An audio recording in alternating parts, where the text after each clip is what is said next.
সবাইকে জানাই শুভ গুরু পূর্ণিমা।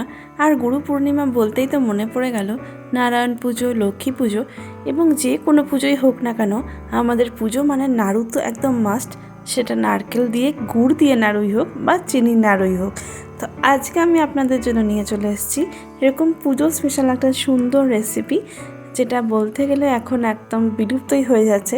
কারণ সব সময়তে আমাদের বাড়িতে কিন্তু গুড়ের নাড়ুই বানানো হয়, বলতে গেলে চিনি নাড়ু হয়ই না।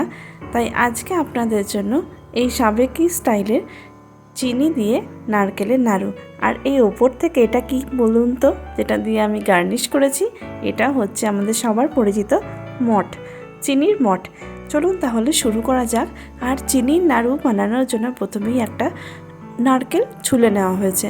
নারকেল যেরকম হয় একটা মিডিয়াম সাইজের নারকেলকে আমরা এখানে কুড়ে নিয়েছি। পুরো নারকেলটা দিয়েই বানানো হবে। আর এই রেসিপিটা তো বানাতেও খুব বেশি সময় লাগে না, ওই 3 থেকে 4 মিনিট। একটা কড়াই গরম করে তার মধ্যে সামান্য পরিমাণে জল নিয়ে তার মধ্যে একটু দিয়ে দেওয়া হলো চিনি। যেহেতু চিনি দিয়েই পাকটা হবে সেই জন্য এখানে আমরা এক ঢাকনা মানে প্রায় 3 থেকে 4 টেবিল স্পুন মতন চিনি দিয়েছি। আর তার মধ্যে দিয়ে দেওয়া হলো কুড়ে রাখা নারকেলটা। আর তার সাথে আমরা এখানে দেব এলাচ গুঁড়ো, যাতে করে খুব সুন্দর একটা স্মেল এবং ফ্লেভার আসবে। তো এলাচ গুঁড়ো তো নেই, সেই জন্য গোটা এলাচকে এরকম থেঁতো করে দিয়ে দেওয়া হচ্ছে। আর সত্যি কথা বলতে কি, হঠাৎ করে একদিন অনেক বছর পর বলতে গেলে এই রিসেন্টলি খেয়েছিলাম এই নারকেলের নাড়ু, এই চিনি দেওয়া নারকেলের নাড়ু, যেটা খেয়ে না আমার ভীষণ ভালো লেগেছিলো। আর অনেক দিন পর এরকম চিনির নাড়ু খেয়ে স্বাদটা একদম পাল্টে গেছিলো। তাই হঠাৎই মনে হলো যে এখন যেই কালে পুজো পার্বণগুলো চলছে, তো প্রসাদে তো আমরা প্রত্যেকেই নারকেল পেয়ে থাকি। আর রিসেন্টলি কালী পুজোটাও গেল, সেখানে আমরা কিন্তু একটা গোটা নারকেল পেয়েছিলাম প্রসাদে। তো ভাবলাম সেই নারকেলটা দিয়েই এই নাড়ুটা বানানো যাক। তার কারণ ঠাকুরের প্রসাদের নারকেল তো রান্নায় আমরা ব্যবহার করতে পারি না, সেই হয় সাবু মাখা আর না হলে কাঁচা নারকেল খাওয়া। তার থেকে ভাবলাম এরকম নারকেলের পাক দেওয়া চিনির নাড়ু বানানো যাক, যাতে নারকেলটা খাওয়াও হয়ে যাবে আর একটা নতুন রেসিপিও বানানো হবে। তো দেখুন, কথা বলতে বলতে আমাদের কিন্তু পাকটা একদম কমপ্লিট হয়ে গেছে। পুরো চিনিটার সাথেই কিন্তু নারকেলটা ভালোভাবে মিশে গেছে। এই রকম অবস্থায় আমরা একটা প্লেটের মধ্যে নামিয়ে নিয়েছি। এটা ওই আধ শুকনো অবস্থাতেই আমরা নামালাম, কারণ এখন গরম থাকতে থাকতে পাক দিতে হবে। আর যেহেতু এটা কিছুদিন সংরক্ষণ করে রাখবো, সেই জন্য এরকম অবস্থাতে নামানোই ভালো।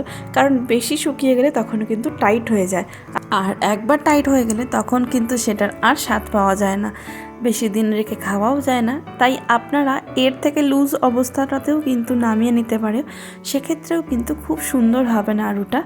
আর বলে রাখা ভালো, আমরা তো এখানে শুধুমাত্র চিনি দিয়েই করলাম, আপনারা চাইলে এটার মধ্যে কিন্তু গুঁড়ো দুধও অ্যাড করতে পারেন, সেক্ষেত্রেও কিন্তু খুব টেস্টি খেতে হয়।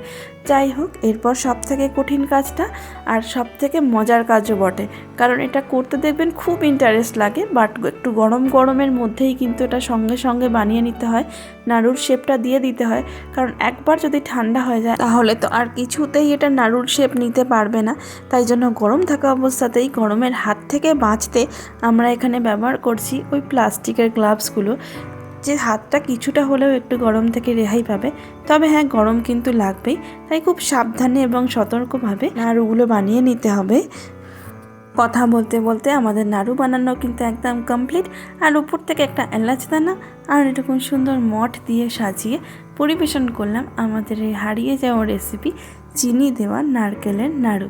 কেমন লাগলো আপনাদের আজকের এই সাবেকি রেসিপি অবশ্যই জানাবেন। আর ভালো লাগলে ভিডিওটা একটা লাইক, কমেন্ট আর শেয়ার করতে ভুলবেন না। আর আমাকে ফেসবুক আর ইনস্টাগ্রামেও ফলো করতে ভুলবেন না। সবাই খুব ভালো থাকবেন, সুস্থ থাকবেন। আর আমরা কিন্তু একটা টিফিন বক্সের মধ্যে রেখে এইভাবে নাড়ুগুলোকে সংরক্ষণ করেছিলাম আগামী 1 সপ্তাহ পর্যন্ত। আপনারাও চাইলে এইভাবে সংরক্ষণ করতে পারবেন।